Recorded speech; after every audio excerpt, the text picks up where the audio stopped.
Bonjour à tous et à toutes, voici l'étude numéro 11 de Charles Dancla. Numéro 11 si vous travaillez avec l'édition Combre.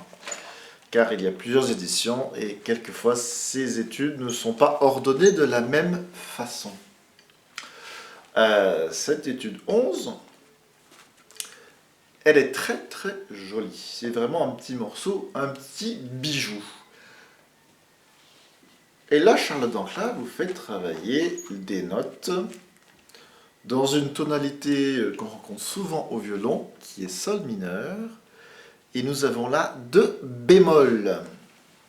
Alors, si vous avez déjà travaillé des bémols avec des exercices, si vous en connaissez le principe, là vous êtes disposé à bien travailler l'étude. Si vous n'avez jamais travaillé de bémol, cela va être beaucoup plus compliqué. Et je vous renvoie donc, par exemple, à ma leçon 21 de ma méthode Fonzi. Voilà, donc vous n'aurez pas... Et mon coussin est tombé, merci le coussin. Et voilà. Donc vous n'avez pas un si, mais un si bémol. Donc le si bémol se place bien contre le si. On n'a pas des mi, mais des bimémols, donc pas question de la corde à vide, évidemment. Et ce quatrième doigt va se placer bien resserré contre le troisième, donc une bonne position de main gauche. Pas les doigts comme ça, mais bien comme ça. Et le quatrième doigt bien resserré. Oui. Et j'ai encore mon coussin qui tombe. Qu'est-ce qu'il a à m'embêter celui-là?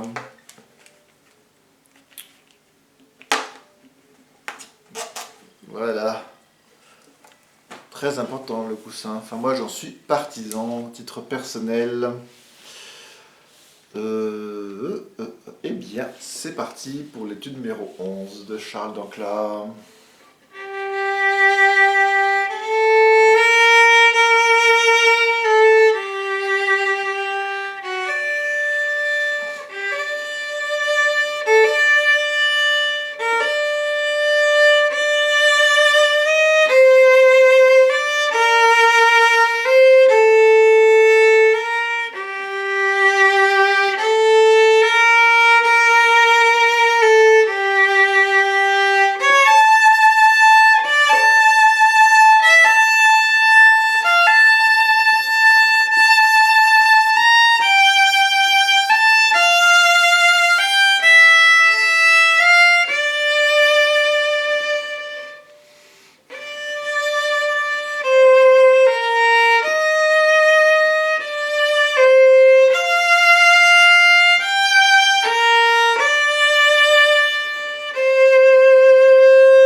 Alors, pendant que je jouais, je pensais à un tas de trucs que je pouvais vous expliquer. Bien sûr, je ne vous ai pas expliqué. À la troisième mesure, vous avez une toute petite note qu'il faut resserrer très rapidement. Je ne sais pas si vous avez bien vu, avec une blanche.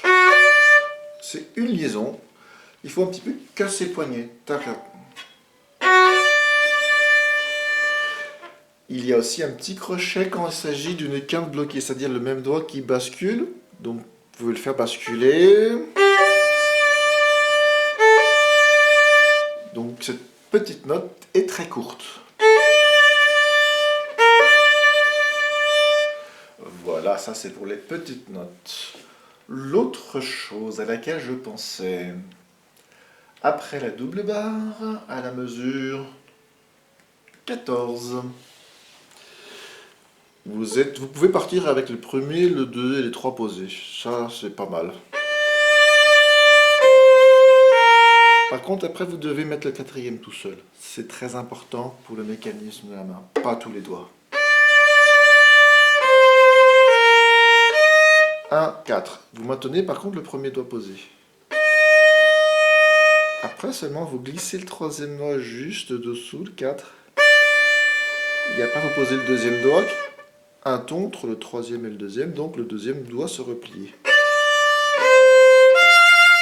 Ah, pourquoi pas tout poser?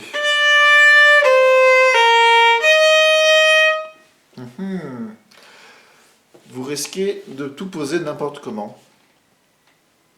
Il est très peu probable que vous ayez les écarts de ton qu'il faut. Ces écarts de ton changent continuellement, ce ne sont jamais les mêmes. Très probablement, vous allez poser tous les 4 doigts, mais avec les écarts de doigts, non pas le si bémol, non pas un do, mais un do dièse, etc., parce que c'est plus habituel. Cette gestion des tons à demi-ton, mi, ré, do. Quand les notes redescendent, c'est comme quand elles montent, vous avez un demi-ton, donc le doigt suivant se serre, et après vous avez un ton, le doigt s'écarte. C'est pareil qu'en montant. Juste le premier reste posé pour servir de stabilité, d'agent stable, stabilise la main. C'est le grand chef, le premier doigt.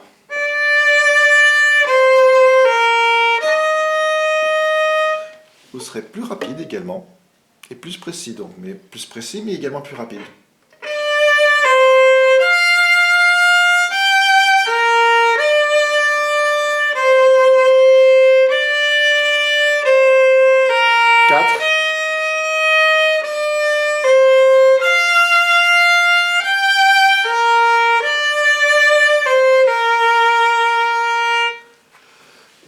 Voilà un petit peu pour cette étude numéro 11.